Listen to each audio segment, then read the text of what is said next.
So hello guys, आज हम लोग करेंगे टेस्ट नंबर 102। ठीक है, उत्तर प्रदेश पीसीएस प्रारंभिक परीक्षा 2021 टॉप मोस्ट इंपॉर्टेंट इस वीडियो में शामिल हैं। सो फ्रेंड, आइए देखते हैं आज का पहला क्वेश्चन और साथ में आप भी सॉल्व करते चलिएगा। ओके, सो फर्स्ट क्वेश्चन है, निम्नलिखित सभ्यताओं का उत्तर से दक्षिण का सही क्रम कौन सा है। यहाँ पर राइट ऑप्शन होगा ऑप्शन डी, एज़टेक, माया, मुइस्का और इंका। दक्षिण क्रम इस प्रकार है, एज़टेक, माया, मुइस्का और इंका। उल्लेखनीय कि एज़टेक सभ्यता का विस्तार मेसो अमेरिका के उत्तरी भाग पर, ताया सभ्यता का विस्तार मेसो अमेरिका के दक्षिणी भाग पर था।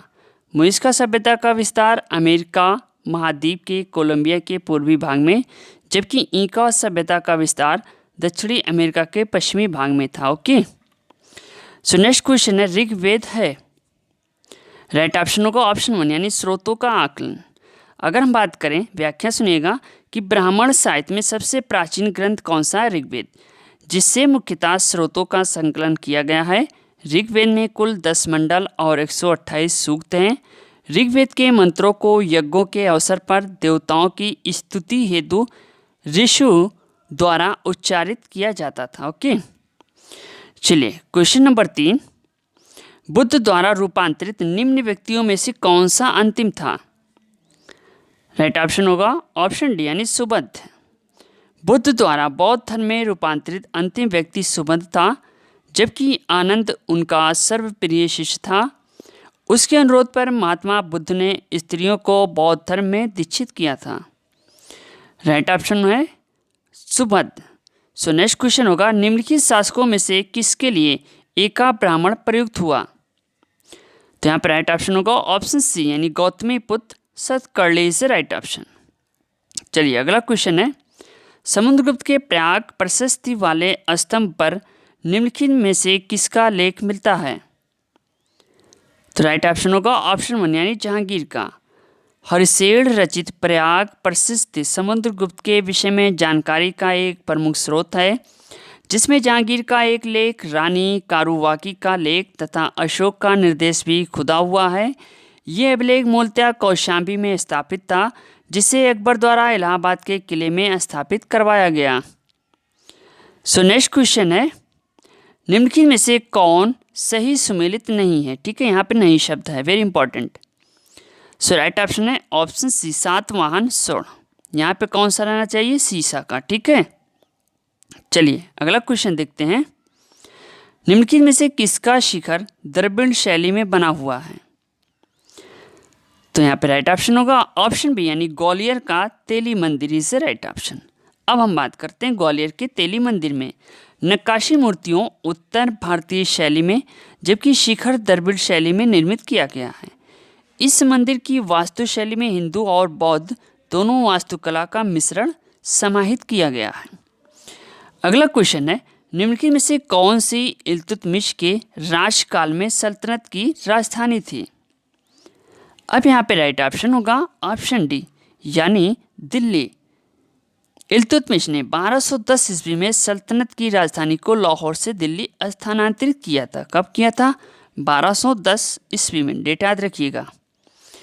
चलिए अगला क्वेश्चन है, निम्नलिखित में से कौन सा राजा मोहम्मद गोरी द्वारा चंदावर के युद्ध में पराजित किया गया था। राइट ऑप्शन होगा ऑप्शन बी, यानी जयचंद। कब, 1194। ये डेट याद रखिएगा, वेरी इंपॉर्टेंट है। चलिए अगला क्वेश्चन देखते हैं, निम्नलिखित में से किस परिवार ने सर्वप्रथम अकबर के साथ वैवाहिक संबंध स्थापित किया। तो राइट ऑप्शन होगा ऑप्शन सी, यानी कछवाहा।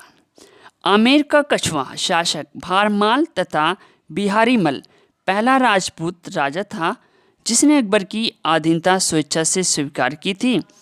इसने 1562 ईस्वी में अजमेर में मोइनुद्दीन चिश्ती की दरगाह पर अकबर की यात्रा के समय राजा भारमल ने उससे अपनी पुत्री हरका बाई से विवाह का प्रस्ताव रखा था, जिसे अकबर ने स्वीकार कर लिया। चलिए अगला क्वेश्चन है, सो फ्रेंड यहाँ पे सूची 1 एवं सूची 2, ठीक है, इसके टाइम एवं डेट दी हुई है। इसमें आपको मैच करना है कौन सा ऑप्शन सही हो रहा है। तो यहाँ पर राइट ऑप्शन होगा ऑप्शन बी, यानी दूसरा, पहला, चौथा और तीसरा। चलिए अगला क्वेश्चन है, निम्नलिखित में से किसने महाभारत का फारसी में अनुवाद किया था? राइट ऑप्शन होगा ऑप्शन 1 अब्दुल कादिर बंदायूनी। महाभारत का रज़्मनामा नाम से फारसी अनुवाद अकबर के समय अब्दुल कादिर बंदायूनी और फैज़ी द्वारा किया गया था। फैज़ी द्वारा अनुदित अन्य ग्रंथों में योग वशिष्ठ, कालिया दामन और पंचतंत्र को फारसी भाषा में अनुदित किया गया था। ठीक है, सो नेक्स्ट क्वेश्चन है, निम्नलिखित में से किसका मकबरा भारत से बाहर स्थित है? राइट ऑप्शन होगा ऑप्शन डी यानी जहांगीर का। जहांगीर की मृत्यु हुई थी 1627 ईस्वी में। ठीक है, वेरी इंपॉर्टेंट है, 1627 ईस्वी। चलिए अगला क्वेश्चन है, असम में सर्वप्रथम चाय कंपनी की स्थापना कब हुई थी? राइट ऑप्शन होगा option C 1839 the Assam company के नाम से। ओके, चलिए अगला क्वेश्चन है, 1857 के विद्रोह के दौरान बहादुर शाह ने किसे साहिब आलम बहादुर का खिताब दिया था? अब यहाँ पे राइट ऑप्शन होगा ऑप्शन सी यानी बख्त खान को। सो नेक्स्ट क्वेश्चन है, देखिए फ्रेंड यहाँ पे सूची 1 एवं सूची 2, ठीक है, इसमें आपको मैच करना है। सो इसका राइट ऑप्शन होगा ऑप्शन 1 यानी ऑप्शन ए। ठीक है, ए का दूसरा, बी का तीसरा, ठीक, सी का चौथा और डी का पहला। चलिए अगला क्वेश्चन है, निम्नलिखित कथनों पर विचार कीजिए। कथन ए, जवाहरलाल नेहरू ने दूसरे गोलमेज सम्मेलन 1932 में भारतीय राष्ट्रीय कांग्रेस का प्रतिनिधित्व किया था। कारण आर, गांधी इरविन समझौता 1931 में भारतीय राष्ट्रीय कांग्रेस के दूसरे गोलमेज सम्मेलन 1932 में भाग लेना अंतर्निहित था। देखिए यहाँ पे राइट ऑप्शन होगा ऑप्शन डी, ए गलत है किंतु आर सही है। क्या जवाहरलाल नेहरू ने दूसरे गोलमेज सम्मेलन 1932 में भारतीय राष्ट्रीय कांग्रेस का प्रतिनिधित्व किया था, ये बात गलत है। यहाँ पे कौन गए थे? महात्मा गांधी जी। ओके, चलिए सो फ्रेंड यहाँ पे देखिए क्रांतिकारियों के नाम एवं उनकी सूची और स्थान दिए हुए किससे रिलेटेड है और कौन सा ऑप्शन सही होगा आपको बताना है। सो यहाँ पे जो राइट ऑप्शन होगा ऑप्शन डी, दूसरा, पहला, तीसरा, चौथा। चलिए अगला क्वेश्चन देखते हैं, निम्नलिखित विवरण पर विचार कीजिए। 1853 में जन्मे ये पश्चिमी भारत के पारसी थे। ये द इंडियन स्पेक्टेटर तथा वॉइस ऑफ इंडिया के संपादक थे। ये एक समाज सुधारक थे और सम्मति आयु अधिनियम 1891 के पक्ष में प्रमुख संघर्ष करता थे। उपयुक्त पैराग्राफ किसके विषय में है? राइट ऑप्शन होगा ऑप्शन बी, B.M. मालाबारी एक समाज सुधारक थे। इन्होंने इंडियन स्पेक्टेटर तथा वॉइस ऑफ इंडिया नामक पत्र का संपादन किया था। ठीक है, चलिए अगला क्वेश्चन देखते हैं। अगस्त 1925 में सेंट्रल लेजिस्लेटिव असेंबली का अध्यक्ष निम्नलिखित में से कौन था? सो राइट ऑप्शन होगा ऑप्शन डी यानी विट्ठल भाई पटेल को चुना गया था। नेक्स्ट क्वेश्चन है, निम्नलिखित संस्थाओं पर विचार कीजिए। सो राइट ऑप्शन होगा ऑप्शन ए, पहला, दूसरा, तीसरा और चौथा। इसका सही क्रम है बंग भाषा, लैंड होल्डर्स, बंगला ब्रिटिश, इंडियन लीग। चलिए अगला क्वेश्चन है, निम्नलिखित युग्मों में से कौन सा सही सुमेलित नहीं है? सो यहाँ पे राइट ऑप्शन होगा ऑप्शन सी, राधा कमल मुखर्जी, अवध इन रिवॉल्ट। ठीक है, अवध इन रिवॉल्ट 1857 से 1858 पुस्तक के लेखक रुद्रगांशु मुखर्जी हैं। ठीक है, चलिए फ्रेंड अगला क्वेश्चन देखते हैं। ब्रिटिश भारत के निम्नलिखित प्रांतों पर विचार कीजिए और उन प्रांतों को पहचानिए जहां 1937 में भारतीय राष्ट्रीय कांग्रेस का मंत्रिमंडल नहीं बना। तो अब आपका राइट ऑप्शन होगा ऑप्शन बी यानी तीसरा और चौथा, बंगाल और पंजाब। चलिए नेक्स्ट क्वेश्चन है, भारतीय वन सर्वेक्षण की रिपोर्ट के अनुसार भारत के निम्नलिखित में किस राज्य में भौगोलिक क्षेत्र का सर्वाधिक वन क्षेत्र है? चलिए इसका आंसर आप लोग कमेंट बॉक्स में दीजिए फटाफट। सो नेक्स्ट क्वेश्चन है, अपनी पुस्तक इंट्रोड्यूसिंग कल्चरल ज्योग्राफी में J.E. स्पेंसर तथा W.L. टॉमस ने विश्व को कितने सांस्कृतिक विश्व में विभाजित किया है? यहाँ पर राइट ऑप्शन है ऑप्शन सी यानी 11 इज राइट ऑप्शन। चलिए सो नेक्स्ट क्वेश्चन है, निम्नलिखित में से कौन सही सुमेलित नहीं है? जी हाँ, यहाँ पर राइट ऑप्शन होगा ऑप्शन बी गेहूं शुष्क सम्राट, ये सुमेलित नहीं है। ओके। सो नेक्स्ट क्वेश्चन है, निम्नलिखित में से किस जिले में मार मृदा पाई जाती है? Question number 28। तो यहाँ पर राइट ऑप्शन होगा ऑप्शन डी यानी झांसी। मार मृदा बुंदेलखंड क्षेत्र के झांसी, ललितपुर, बांदा आदि जिले में पाई जाती है। चलिए अगला क्वेश्चन है, भारत में फसलों की बुआई के अंतर्गत शुद्ध क्षेत्रफल है लगभग कितना है? Right option option C 14 crore हेक्टेयर। क्वेश्चन नंबर 30 है, निम्नलिखित में से किस कण का व्यास 0.002 मिलीमीटर से कम होता है? तो राइट ऑप्शन है ऑप्शन ए मृत्तिका। मृत्तिका के बाद गाद और उसके बाद महीन बालू। ठीक है, इसके बाद गाद, इसके बाद महीन बालू। चलिए अब देखते हैं अगला क्वेश्चन। निम्नलिखित कथनों पर विचार कीजिए। कथन ये कह रहा है, भारत में वन क्षेत्र का ह्रास भारत के जनांकीय संक्रमण से प्रत्यक्ष संबंधित रहा। कारण आर कह रहा है कि वन क्षेत्र एवं जनसंख्या वृद्धि में प्रायः नकारात्मक संबंध होता है। अब यहाँ पे राइट ऑप्शन होगा ऑप्शन ए यानी ए आर दोनों सही है और आर ए की सही व्याख्या करता है, यानी दोनों ऑप्शन ये बिल्कुल सही है। चलिए अगला क्वेश्चन है, राष्ट्रीय वन नीति 1952 के अनुसार निम्नलिखित में से कौन सा वन का संवर्ग नहीं है? तो यहाँ पर राइट ऑप्शन होगा ऑप्शन बी यानी राष्ट्रीय उद्यान।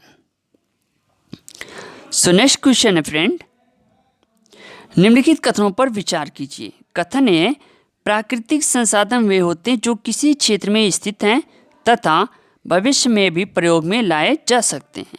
कारण आर, किसी वास्तविक प्राकृतिक संसाधन का विकास प्रौद्योगिक एवं उत्पादन लागत पर निर्भर होता है। ये चार ऑप्शन आपके सामने हैं। यहाँ पे जो राइट ऑप्शन है ऑप्शन बी ए आर दोनों सही तथा किंतु आर की सही व्याख्या है। अगर हम बात करें तो प्राकृतिक संसाधन वे होते हैं जो किसी क्षेत्र में स्थित हैं तथा भविष्य में भी प्रयोग में लाए जा सकते हैं। किसी वास्तविक प्राकृतिक संसाधन का विकास प्रौद्योगिक एवं उत्पादन लागत पर निर्भर करता है। इस प्रकार कथन और कारण दोनों सही होंगे। चलिए अगला क्वेश्चन है, ऊर्जा के उत्पादन के निम्नलिखित साधनों पर विचार कीजिए। देखिए सो यहाँ पे राइट ऑप्शन होगा ऑप्शन सी यानी नाभिकीय।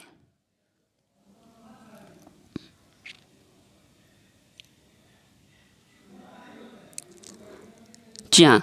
सो फ्रेंड नेक्स्ट क्वेश्चन है, निम्नलिखित में से कौन जैविक संसाधन नहीं है? तो यहाँ पे राइट ऑप्शन है ऑप्शन सी यानी पेट्रोलियम। ठीक है, पेट्रोलियम, कोयला और मछली, पेट्रोलियम, कोयला और मछली ये क्या है? जैविक संसाधन कहे जाते हैं। ठीक है, यहाँ पे नहीं शब्द है तो यहाँ पे शुद्ध जल जो है ये राइट ऑप्शन होगा। ओके, थोड़ा मिस हो गया था क्वेश्चन में, यहाँ पे नहीं शब्द लगा। ठीक है, तो शुद्ध जल इज राइट ऑप्शन। कोयला, पेट्रोलियम और मछली ये क्या है? जैविक संसाधन में आते हैं। चलिए अगला क्वेश्चन है, स्ट्रेटेलाइट होता है। Question number 37। राइट ऑप्शन है ऑप्शन सी अधिक ऊंचाई पर समताप मंडल में स्थापित वायुपोत से। क्वेश्चन नंबर 38, नीली नील ब्लू नाइल नदी निम्नलिखित में से किस झील से निकलती है? राइट ऑप्शन होगा ऑप्शन बी यानी ताना झील। नीली नील नदी अफ्रीकी देश इथोपिया में अवस्थित ताना झील से निकलती है। नीली नील नदी इथोपिया की सबसे लंबी नदी है। आगे चलकर खातून यानी सूडान में सफ़ेद नील से मिलकर नील नदी के रूप में आगे बहती है। नील नदी अफ्रीका महाद्वीप की सबसे लंबी नदी है। मिस्र को नील नदी का वरदान कहा जाता है। चलिए अगला क्वेश्चन है, निम्नलिखित सागरों का पश्चिम से पूर्व सही क्रम है। आपको बताना है पश्चिम से पूर्व की ओर। सो राइट ऑप्शन होगा ऑप्शन सी, भूमध्य सागर, काला सागर, कैस्पियन सागर, अरल सागर। ठीक है, आप लोग इसको क्या है मानचित्र में अवश्य देखिएगा, यानी डायग्राम में आप जरूर देखिएगा। चलिए नेक्स्ट क्वेश्चन है, सूची 1 सूची 2 से सुमिलित कीजिए तथा सूचियों के अंत में दिए कोड से सही उत्तर चुनिए। यहाँ पे नदियाँ यहाँ पे प्रवाहित होने वाले, ठीक है, स्थान दिए हैं। सब यहाँ पे राइट ऑप्शन होगा ऑप्शन ए, यानी पहला, दूसरा, चौथा और तीसरा इससे राइट ऑप्शन होगा। लीना नदी आर्कटिक सागर, ठीक है, लीना नदी कहाँ पे, आर्कटिक सागर। आमूर नदी कहाँ पे है, प्रशांत महासागर, आमूर प्रशांत महासागर। टिग्रिस ये फारस की खाड़ी, ठीक है, टिग्रिस। माही अरब सागर, ठीक है।